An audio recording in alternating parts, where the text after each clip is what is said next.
Welcome to another episode of NKC TV. I'm your host, Nicola Christica. We've got Karin Coric from Top Model. She's going to share with us about the industry that she's been in for so many years. How are you, Karin? I'm good, thank you. How are you? I'm good, thanks. So, we would like to get to know you personally. Tell us who Karin Coric is. Firstly, I'm a mom. Okay. That's the best thing. I'm a mom. I have a son and 2 stepdaughters. I'm a model agent. I'm a businesswoman. I'm a self-confidence coach. Oh, wow. A keynote speaker. I judge pageants. I judge a TV show. So yeah, I wear lots of hats. Wow. That's pretty amazing. And how do you juggle everything? Juggling stuff is hard, and especially as a mother and and as a businesswoman. Yes. But I think it takes discipline. It takes focus, and it takes priority. Yes. when you're able to prioritize what is important and what is not, that helps you to sort of find a balance in your work and at home. That's true. And at what age did you start modeling? Oh, I started modeling when I was young, about 15 or 16. Oh, wow. Yeah. Wow. And then I went over to the United Kingdom and I did some modeling there. And I joined an agency and I started working for that agency as a booker. Okay. And then they gave me an opportunity to come back home. I was born in Zimbabwe. Okay. And to come back home and scout for models within Africa. Oh, nice. So that led to me opening my first agency and basically scouting for African models. Oh, that is brilliant. Into the European market. Okay, okay. And how did you discover that you had a passion for modeling? Oh, I knew it since I was little. Oh, you did you like dress up? Exactly. Okay, exactly. play with mommy's makeup. I think you just know. Okay. And how has your journey been all these years? It's been difficult. There's been a lot of ups and downs. So with that agency, our contract ended, and then I joined the Top Model brand. Okay. And opened another agency under the Top Model brand, hence the name Top Model Zimbabwe. So I am their official partners for the continent of Africa. Wow. And so I scout for models throughout Africa for Top Model. Oh, so this is something really big, eh? Yes. Wow. And then, okay. You spoke of what inspired you to start an agency in Zimbabwe? Well, obviously being in the UK, and I was a little homesick and I wanted to come home, and at that time there was huge potential for African models to break into the fashion circles with with Europe, Milan, Paris, and obviously New York as being another fashion capital. So getting models to leave Africa and start proper careers overseas. Wow, that is really nice. I mean, because you look at all those shows where you're watching the likes of Naomi Campbell, Tyra Banks, when you now bring it here into Africa, it's, you feel that feeling of like you an international model, because my experience with you, I love the way you do your grooming and your teachings, because you feel like you a madam, when we were sitting, you'd always say, madam, so nicely, so you always have to correct your posture and all that. Exactly. And what categories of modeling do you guys offer? We do all sorts. So at the agency, we do from little ones right up to mature models. Okay. So we have 2 divisions. We have Top Model, Top Model Zimbabwe, which is 4 models. And then we have another division, which is Remix, talent management. And basically under Remix, we host character models. So for commercials, like kids or mature models or talent or anything like that, we do that through Remix Talent Management. But it all falls under the umbrella of Top Model. Okay, so with the little kids, how do you then manage them? How do you train them and have so much patience with kids especially? Oh, kids learn very fast. Oh, really? Okay. Kids learn very, very fast. So they're not a problem, and they love to learn. They know what they want, and it's so awesome to see when they come in, and they're so eager to be little models, and their parents are so eager for them to be models. Oh, that's nice. So we teach them. We don't only teach them modeling. We teach them a bit of manners, a bit how to behave themselves, how to speak nicely. Good behavior as well as modeling. Okay. And what's the eldest age range that you guys have on board? We do right up to 60s and 70s. Oh, really? Yes, we've got some people that are, some models that are really quite fabulous mature models. And are doing very well. Okay. I've got contracts signed as well, and we have one in particular who is in his 60s, and he's doing great fashion-wise. Oh, really? Yes, Oh, wow. Oh, that's really good. So these people, the elderlies, you're looking at maybe adverts that are based with, I'm assuming, maybe like Seamers, those type of companies? Well, it would be generally commercial companies that would use. They would want to use like a generational mix of models. So they'd want in the commercials they'd want like grandparents, parents, kids. So it looks like it's a generation. Wow. So we do cater for all sorts of commercial work as well. But obviously we love runway, and we obviously love the fashion market and fashion shows and photo shoots and editorials and stuff like that. Yeah. Okay. And what challenges have you faced in this industry of modeling? I think the biggest challenge that we face is models trying to be freelance. Okay. Okay, that really messes up the industry.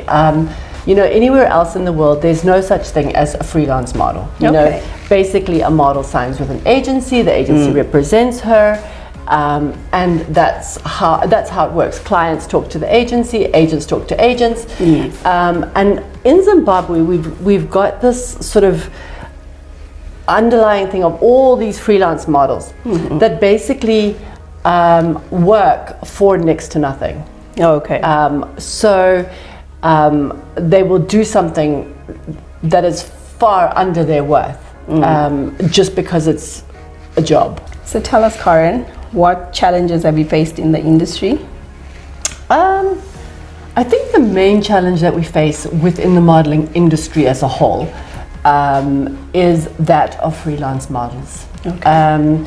This really messes up and messes with the industry. Nowhere else in the world does it work. Okay. Basically, how it works is a model joins an agency, has representation, clients phone the agency, agents talk to agents, and it's very professional. Yes. In Zimbabwe, you find that models seem to think that they're freelance and they can manage themselves, and they end up doing work for very little. Okay. So you probably find, a model will do a billboard for about $20 or $30. Wow. Which is nowhere near what she should get by any standards. Okay. But she'll do it for exposure or for just for a couple of dollars.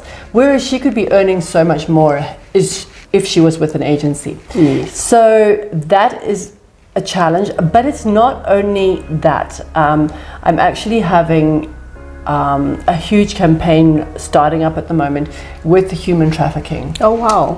Trafficking is so rife in Zimbabwe, and we are so naive to what is actually going on. And doing my research and doing work with trafficking and on trafficking, with some organizations and with the police. Zimbabwe doesn't even meet the minimum standards. Wow, that's to deal with trafficking. So we're on a tier 2. Well, as of 2020, we were still on tier 2, which means we don't meet the minimum standards for trafficking. So it is so important, and I cannot stress it enough, that a model gets a good agency to work with, and that she is not taken. And a lot of these freelance models are taken in by people that are trafficking the girls to the neighboring countries on the promise that they're going to get modeling jobs. They are not. Wow. You know? I remember you were talking the other day about a poster that went around where someone, you know, put like they were top model, and that's one of the things where you look at it and you're like, but this is not us. So how did you manage to sort the story out and clear the fact that it wasn't top model? So obviously we've had to engage the authorities, we've had to engage the relevant ministries to deal with people who are trafficking and who are fraudulently pretending to be a legitimate person. All I can say is, if you're not sure, check. Yeah. You know, check your agency, do your homework, research your agency, research the people that are running it. 100%. And make sure that you are not being taken for a ride, which happens so much in Zimbabwe right as we speak. Aish. Wow, that's really sad. Yeah. And what procedures do you then take when people want to now sign up with you under your agency? So basically, we require the model to have had some training, whether it's with us or with another agency or whatever. But we obviously don't use untrained models. Okay. We don't want to send untrained models into the marketplace, models that don't know what they're doing, that don't know how to pose, that can't walk runway. So we really like the models to come to us. This really boosts their confidence. Yes. So they have a lot of confidence as a model. They can do all the things that are required of them. They know how to behave professionally.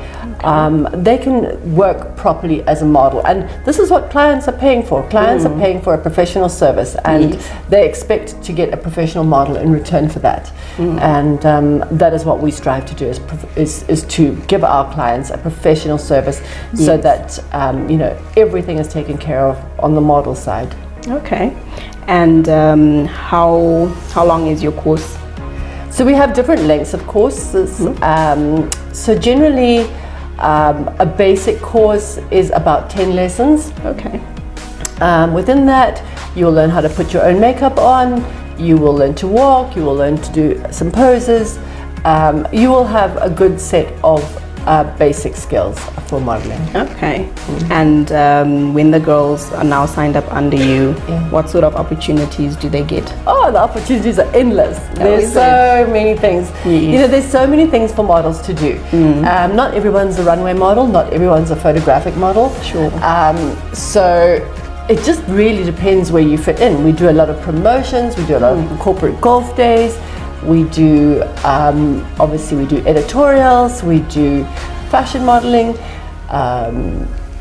The opportunities are endless, and once you're signed with an agency, there is that opportunity to be signed and to work up the ladder to an international career. Sure.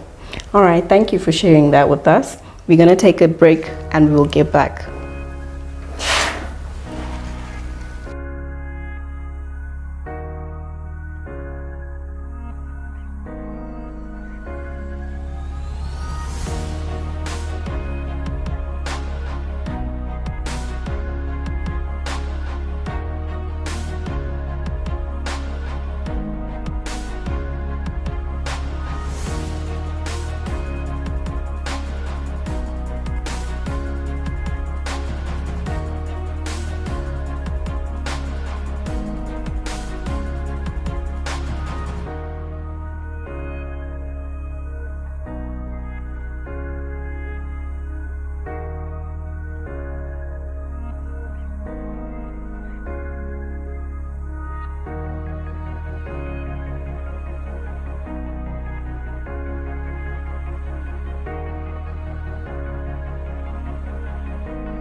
We are right back.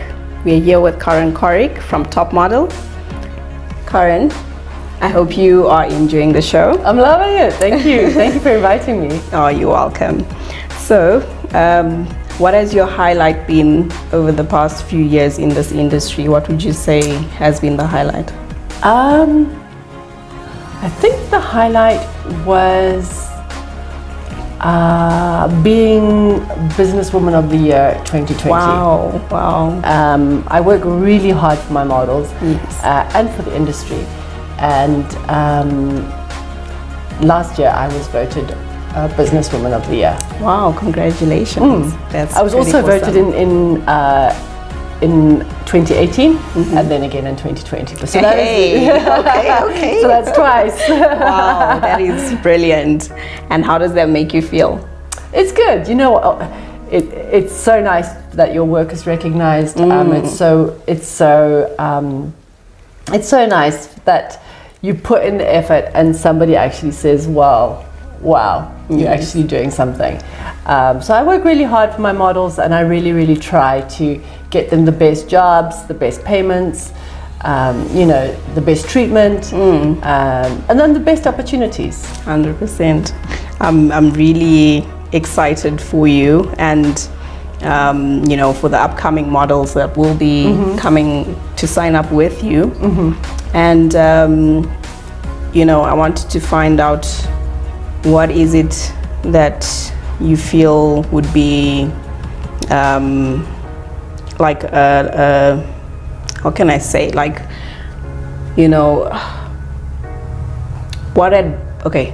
how do I put it?